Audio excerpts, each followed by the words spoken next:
Graveyard in Clash Royale. How do you play a graveyard deck in Clash Royale? Well, let's find out right now.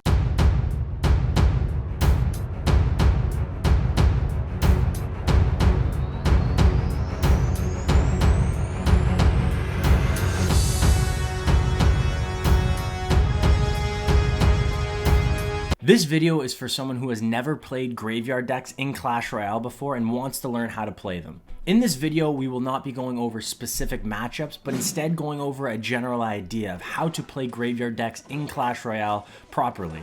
In this video, we'll be talking about the deck. We'll be talking about changes that you can make to the deck, basic strategy of the deck, what to do in your opening hand, and at the end, I got some tips and tricks that hopefully you can use to help you win some of your first games. This deck has an average elixir cost of 3.4 elixir. The primary win condition in this deck is the spooky graveyard, and on the defensive side, you got pretty much every other card in this deck. So what changes can you make to this deck? Well, it is a graveyard deck, so you can't change graveyard. Graveyard's staying.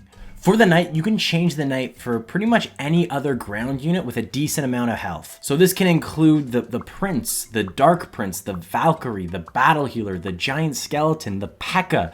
There's a lot of different units that you can use in the knight spot, and each one changes the dynamics of the entire deck. The Musketeer can be changed for any other ranged unit, including the Ice Wizard, the Electro Wizard, the Archers, and even the Hunter. Right now in graveyard decks, we're seeing a lot more Electro Wizard over the Musketeer. That's just because the Musketeer did get a little bit of a nerf recently, but I still think the Musketeer is a really solid card in graveyard decks. The Baby Dragon can be changed with any other unit that dominates the skies. So Skeleton Dragons, the Inferno Dragon, the Mega Minion, they all work. Before, the Skeleton Dragons used to dominate this slot in graveyard decks, but the Skeleton Dragons got a little bit of a nerf, so now the Baby Dragon has been reigning dominant again. For the skeletons, you can change them for the Heal Spirit, which you can use to keep your units alive longer. You can change it for the Royal Delivery, which helps a little bit more on defense. Or you can change it for the Tornado, which you can use in tangent with the Baby Dragon, or you can use it to activate your King Tower. All three of these work. Skeletons are kind of the most popular just because it helps with your cycle, making your deck a little cheaper. The Bomb Tower can be changed for the Goblin Cage. You can change it with the Barbarian Hut, and you can change it for the Tombstone.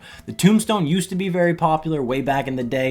Now it's probably the worst of these four, and out of the other three, probably use the one that's highest level. For the Bar Barrel, you can change the Bar Barrel. You can change it for the arrows, but probably the best change would be the Snowball. The Snowball is really good in graveyard decks just because you can use the Snowball and hit your opponent's Princess Tower, and you can hit any units that are trying to defend your graveyard on your opponent's Princess Tower. And not only does the tower of your opponent get slowed, but also all the units get slowed. So the graveyard might deal a little bit more damage. And then on the other side, you got the Poison, your big spell, and this card you can pretty much only change for the Freeze. I'm more of a fan of the Poison. I find it's a little bit more consistent, but the Graveyard Freeze is still a thing, and you can definitely give it a try. The basic strategy for graveyard decks is to play slow, because the longer the game goes on, the better graveyard decks become. So defending is crucial, and being patient is very, very necessary. Because all you need is one good graveyard to win the entire game. So what do? You're going to defend your opponent's attacks, and not only are you going to defend them, but you're going to defend them very, very efficiently so your units stay alive. With your surviving units, you'll be able to make a counter push. When your surviving units cross over the bridge, they will be getting shot by your opponent's Princess Tower. Once this is happening, you can play your graveyard on your opponent's Princess Tower, and hopefully the skeletons will start piling up on your opponent's Princess Tower, and you'll be able to take the Princess Tower. This seems very easy, but being able to defend all your opponent's pushes efficiently and effectively that's pretty much where the skill comes in for graveyard. So what do you do in your opening hand? Well, you probably don't actually really have to do anything at all. As I said before, this deck gets better as the game goes on, so you can let your opponent make the first move, and if they don't, that's probably better for you. But let's say you're impatient and you just want to play the game right now, you can play the Bar Barrel at the bridge, you can play your skeletons behind your King Tower, you can play your Knight behind your King Tower, you can play your Baby Dragon behind your King Tower, and you can even play your Musketeer behind your King Tower. All these are totally fine plays. Now it's time for Cash's Tip Time, baby! Let's go! Here we go! The first tip I have for you guys is a cautionary tale, and that is never activate your opponent's king tower by any cost. Make sure if you play your poison, don't fat finger your poison and by accidentally activate your opponent's king tower. It's not worth it. If your opponent's king tower is activating, having another tower shoot up your graveyard, it'll make your win condition just that much worse. The second tip I have for you guys is graveyard placement. This is where you're going to be wanting to play your graveyard, so the skeletons don't spawn and by accidentally slap your opponent's king tower, activating your king tower, basically screwing over my tip number 1. And also so the skeletons spawn closest to the towers, closest to your opponent's princess tower, so you can get the most damage possible. Also, if your opponent has, let's say, barbarians or Valkyrie and they're playing in that open spot, well, you can actually play your graveyard 1 tile to the right or left so that more skeletons spawn on the opposite side of the unit that is trying to defend your graveyard. This can help give an additional maybe 100 or 200 damage. The third tip I have for you guys is to don't naked graveyard. And what I mean by that is never play your graveyard by itself. Make sure you have a unit crossing over the bridge, taking the shots of your opponent's princess tower, because if you don't, usually your opponent can deal with the graveyard very, very easily. Having the tower and one other unit will be able to take out that entire graveyard, and that's 5 elixir that you do not have anymore. The fourth tip I have for you guys today is to try not to use graveyard in single elixir. In single elixir time, unless you have a very, very big elixir advantage, probably not the best idea to use your graveyard, just because if you use your graveyard and let's say your opponent has a way to deal with the graveyard very, very easily and get a very, very positive elixir trade from it, they might be able to make a counter push that you just cannot deal with. And if you lose a tower with graveyard, you've pretty much already lost the game. So like I said before, be patient. Wait till double elixir, even wait till triple elixir. All you need is 1 graveyard push to win the entire game. The next tip I have for you guys is offensive graveyard combinations. The 3 main offensive combinations with graveyard are going to be using the knight with the graveyard, the bar barrel with the graveyard, and the baby dragon with the graveyard.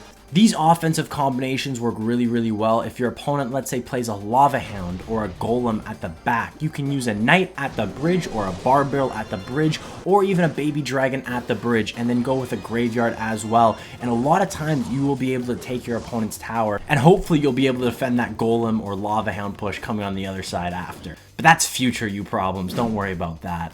The 6th tip I have for you guys today is defensive graveyards. Defensive graveyards are really, really good in a lot of situations. If your opponent has a big P.E.K.K.A push that's hard to deal with, or a Sparky, or a Prince, or just a lot of units, using a defensive graveyard can just win you the game, and don't feel bad doing so. If you don't have to use a defensive graveyard, don't. But if you have no other options, use the defensive graveyard. It could just save you the game. The 7th tip I have for you guys today is to keep your Musketeer alive. I bring this up on a lot of my starter guides, and it is very, very important because keeping your Musketeer alive, putting skeletons in front of your Musketeer to tank shots, using a bar barrel or even a knight to tank for your Musketeer. The longer your Musketeer is in the arena, the more shots your Musketeer gets, the more value your Musketeer gets. Probably going to be one of the reasons why you win with this deck and in Clash Royale. So keeping your Musketeer alive is crucial, and I definitely recommend doing so.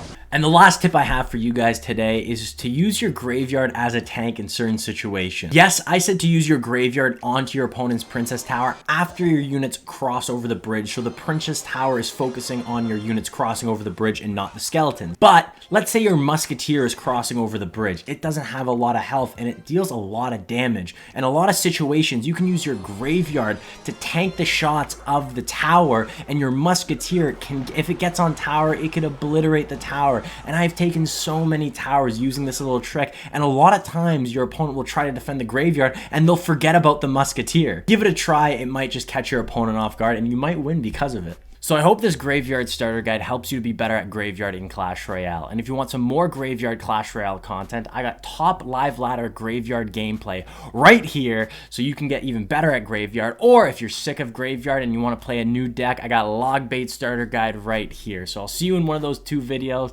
Deuces.